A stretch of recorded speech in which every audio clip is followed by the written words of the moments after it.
Okay, ito, sabi ni Transparency TV. JDB, the impeachment trial of VP Sara Duterte may not happen because Senator-elect Marcoleta will exhaust all legal remedies to stop it. Debate first before trial. Well, we have to consider he's just alone. He's alone. And Senate consists of 24 senators, including himself. Diba? So kung gusto niya, debatihin niya sarili niya. Oh. Anong exhaust pa ng legal remedies? What are other legal remedies he can exhaust? Going to the Supreme Court? Meron nang pending doon, walang nangyayari eh. Bakit? Malinaw po kasi naman ang titik ng batas. Ang House of Representatives, meron silang sariling rules, 'di ba? Para sa mga kukurap-kurap nilang mga members.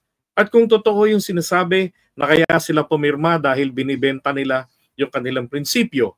Ayaw nilang pumirma sa impeachment, pero dahil po mukha silang kwarta sa ngalan ng kanilang mamamayan, kaya po nila pinirmahan yung articles of impeachment ni Sara.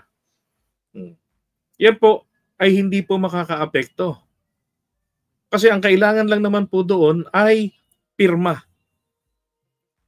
Tapos, ang epekto nito, ang House of Representatives dapat pong kastiguhin sila to the point ng termination from the roster.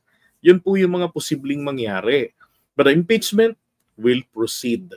Yung trip ni Marcoleta puro daldal, puro ngalngal. Diyos ko, mali nga si Marcoleta ron from the very start eh. Tingnan niyo para sa kanya, hindi raw dapat questionin ang Office of the Vice President, maging ang Office of the President. Because it has been a long time tradition ng House of Representatives na ginagalang yung tanggapan. Ito ngayon ang ayoko doon. Kahit na ako po ay pro-PBBM at pro-admin vlogger, ayoko ho yung ganon na palakasan system. Dahil lagi ko pumapasok sa isip ko, yung matanda noon na nagnakaw daw ng 4 na kilong mangga mula doon sa punong itinanim niya na hindi naman po niya pag-aari yung lupa. Na nagkataon na ibenta na ng may-ari yung lote na yon. Yung may-aring bago na lagi siyang pinagsasabihan, I believe that was in Pangasinan, lagi siyang pinagsasabihan pero ayaw niyang makinig. Paniwala niya kasi, akin ang puno, ako ang nagtanim. Bagong may-ari kayo. Nauna pa sa inyo ang puno rito. Under the law, diba, lahat ng nasa loob ng property mo sa iyo. So, nainis yung may-ari, pinakulong si Manong. 'Di ba? Tapos eto, ganun lang, didibatihin lang. 'Di ba? Debate lang ni Marcoleta. I don't think that's gonna work. Dahil ang sinasabi ng Constitution natin, kapag na-receive na yung articles of impeachment, ang epekto po nito sa Senate ay nagiging itong korte, nagiging Senate Impeachment Court. Kaya nga ang sinasabi doon ay dapat immediately, no delay, 'di ba? Yung gaano kabilis o katagal nasisimula ng impeachment. Nilabag nga ng mga naunang impeachment court yan eh. Tapos ngayon nilabag din uli. Pero hindi po nangangahulugan na nagbabago na ang standard. Hanggat hindi ho nagbabago ang definition sa legal dictionary, mananatili na yung forthwith ay immediately, without delay, right away, up and away. No.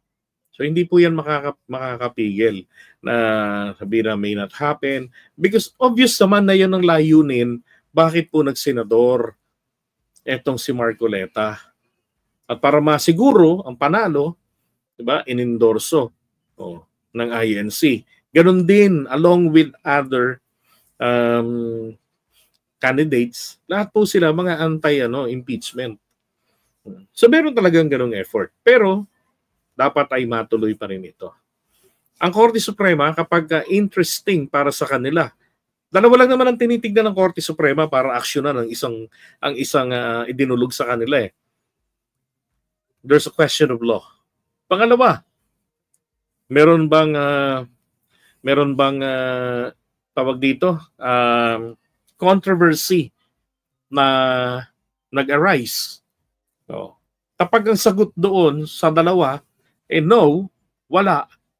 And then ang sabi nila, malinaw naman ang titik ng batas, hindi kailangan ng interpretation. I-apply nyo yung batas. Hindi mahirap i-apply ang batas dahil malinaw ang titik nito. Di ba?